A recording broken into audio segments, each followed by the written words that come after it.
So in a previous video, I went over the fact that yes, you do need to watch all the other parts of JoJo before you watch part 7. That should be pretty obvious when it's like part 7. It's not like it's part 3 or 4 or 5 or 6. It's part 7 of a series that has like 6 other parts before it. But I feel like we can be a little bit more specific about that. Why do you need to watch the other other 6 parts of JoJo before you watch part 7? So there's going to be a little bit of controversy about that. I just want to start off the discussion by saying that I've actually never read part 7 or part 8, or we're at part 9 now, JoJo Lands.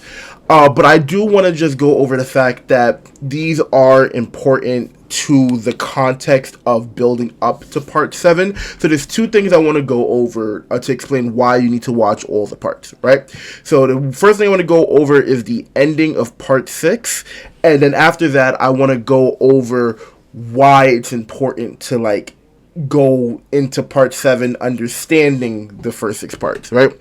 So apparently the people that do watch JoJo, or at least are a little bit familiar with JoJo, they know about the ending. And spoilers for JoJo's Bizarre Adventure, I guess, which is kind of weird if I'm explaining why you need to watch the other parts. Not going to go into too much spoilers, but basically at the end of part 6 of JoJo, there is like a reset that happens. Won't go into too many details of why, but basically the main characters reset everything to normal to like help defeat a villain, and then they continue their lives normally and they get like a happily ever after.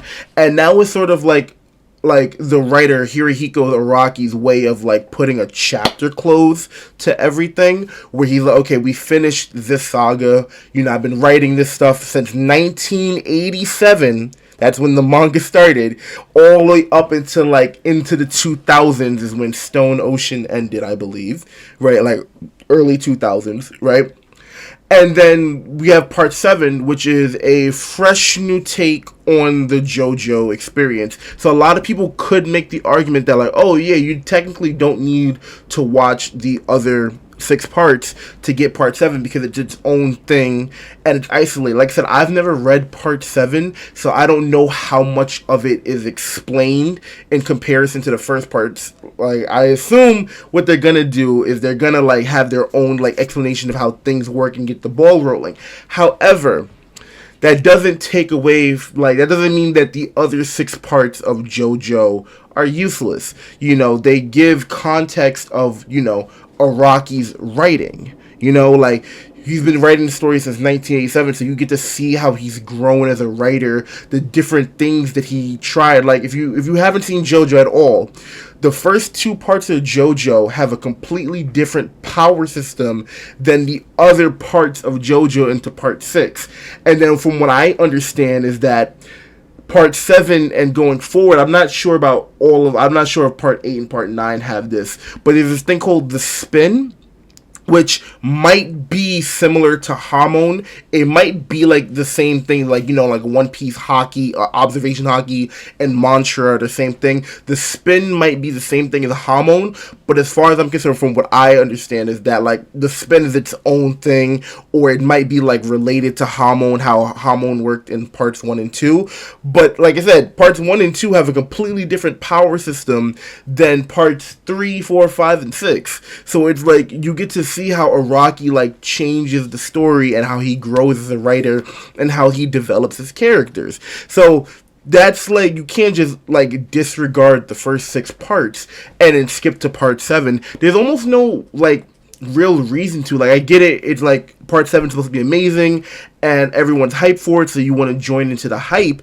But remember, we're also not getting this anime maybe till the end of this year, maybe, but most likely either 2026 or even 2027 at the latest, right? Part 7, 2027, that'd be funny, right? But either way, I feel like you're doing yourself a big disservice, because, like, why do we watch shows? Why do we get into it. Like, why do, like, there's not a lot of times where you could just, like, jump into the end of things. Like, people that will, like, go see Infinity War and Endgame but hasn't watched Iron Man 1. That's a bit different because, like I said, like, part 6 and part 7, the way they end are completely separate. The universe reset has nothing to do with how part 7 gets started.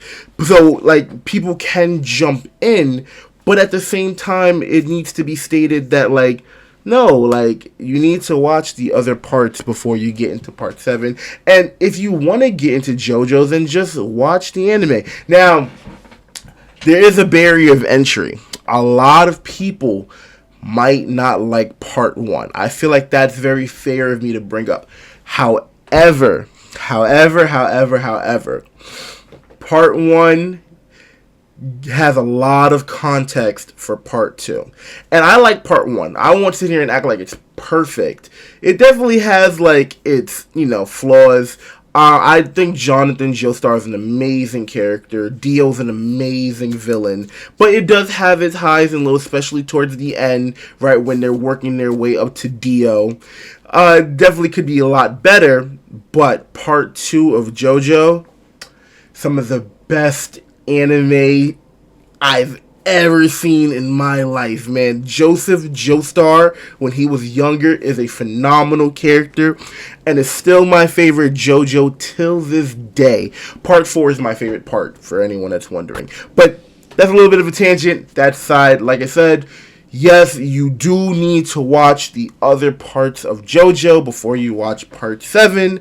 That being said, if you don't, you don't. But if you happen to like part 7 when it comes out, then go back and watch the other parts. There's no real right way to do this, A lot of people got into JoJo by watching part 3 first. So there are people that, honestly, I'll be real, I kind of was one of those people. I watched a lot of part 3 before I got into parts 1 and 2. Because this is back when, like, Jotaro versus Dio was first became a thing. So, like, I saw all the memes. So I kind of saw most of the fight between Jotaro and Dio before I even, like, started my adventure with JoJo, right? So it was like, I had a lot of context for how part 3 ended. So, like, yeah, I guess you consider me one of those people. But, I wasn't, like, active. I just, like I said, I was seeing the memes on the internet and stuff like that, and everything was being shared and thrown in my face. So, like, going back, I would have definitely, like, when I started the anime, I didn't start with part 3.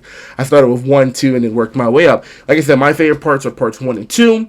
Part 4, love part 4. I adore it. I could rewatch part 4 by itself in isolation, and I would love it. Like, I would not have to, like, if I was rewatching JoJo, right now, I'd probably just watch parts 2 and part 4.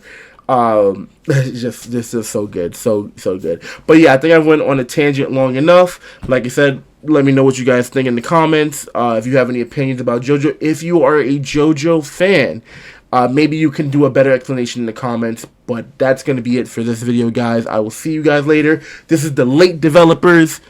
Bye.